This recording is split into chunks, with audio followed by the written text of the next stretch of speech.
Edgar Chahine was born in Venice of Armenian parents. At age 21 he decided to travel to Paris and pursue a career in fine arts. He studied painting under formal instruction at the Académie Julian, but his natural ability and his determination to express himself as an artist led him to a personal style based more on the reality of the streets of Paris than the confines of the classroom. Chahine began to experiment with the possibilities of printmaking at the age of 25.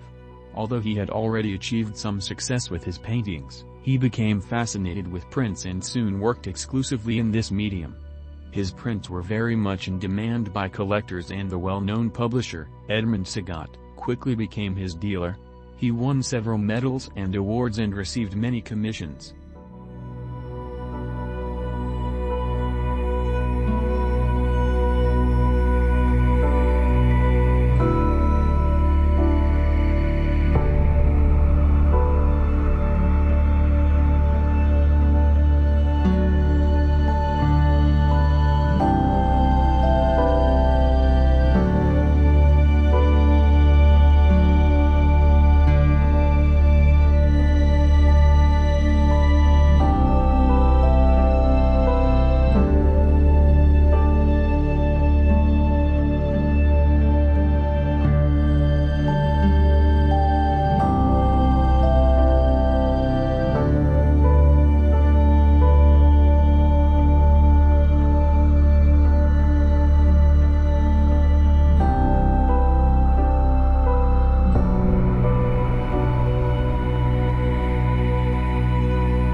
Chahine's print œuvre is an equal representation of elegant Parisian men and women in bourgeois society, and more common scenes of country fairs and street life.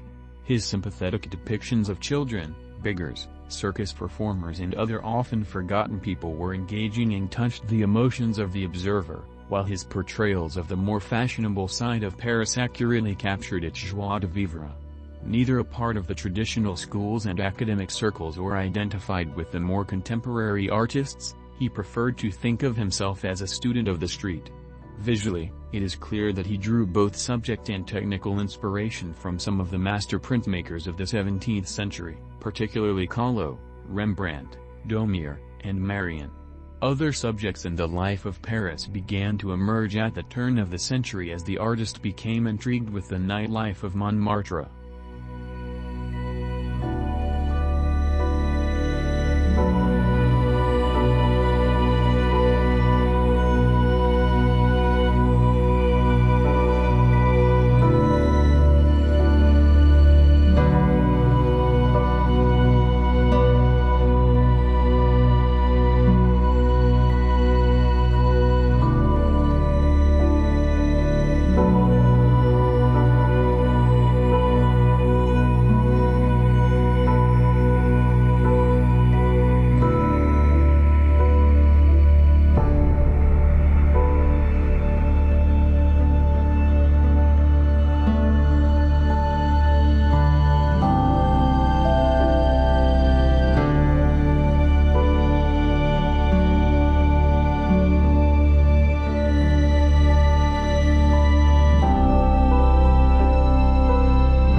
Along with Villon, Tissot and Helleu, Chahine was one of the best portrayers of the images associated with La Belle Epoque.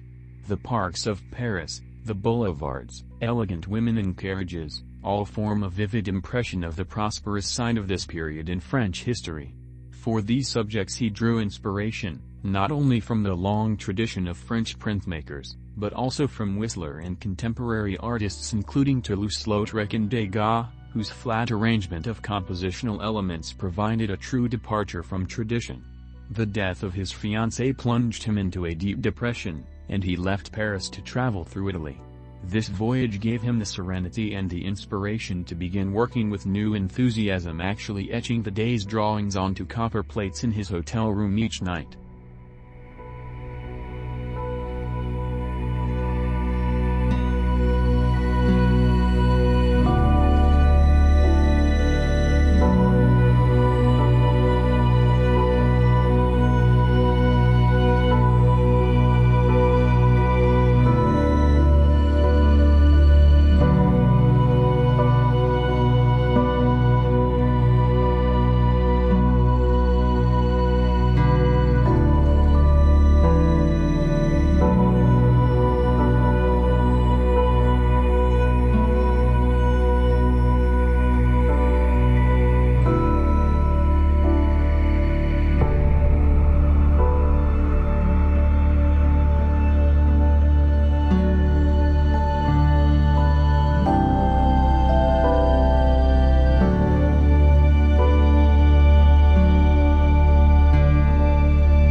He returned with new vigor and expanded his efforts to once again include pastels and oils in his work, but his commitment to etching was paramount. He seemed to love the orchestrations of light and dark tones which the medium encouraged. This productivity was not to last, as the combination of terrible events in Armenia and Syria culminating in the outbreak of World War I rendered Chahine unable to work. Not until his marriage in 1921 did he begin to make art again. In 1925 he became a French citizen and began a new burst of creative activity in fine prints and illustrated books. Many of Chahine's prints were lost in a fire in his atelier in 1926, and many more were destroyed in a flood in 1942. We are fortunate to still have great examples of this exceptional artist's work to transport our spirits back to turn-of-the-century France.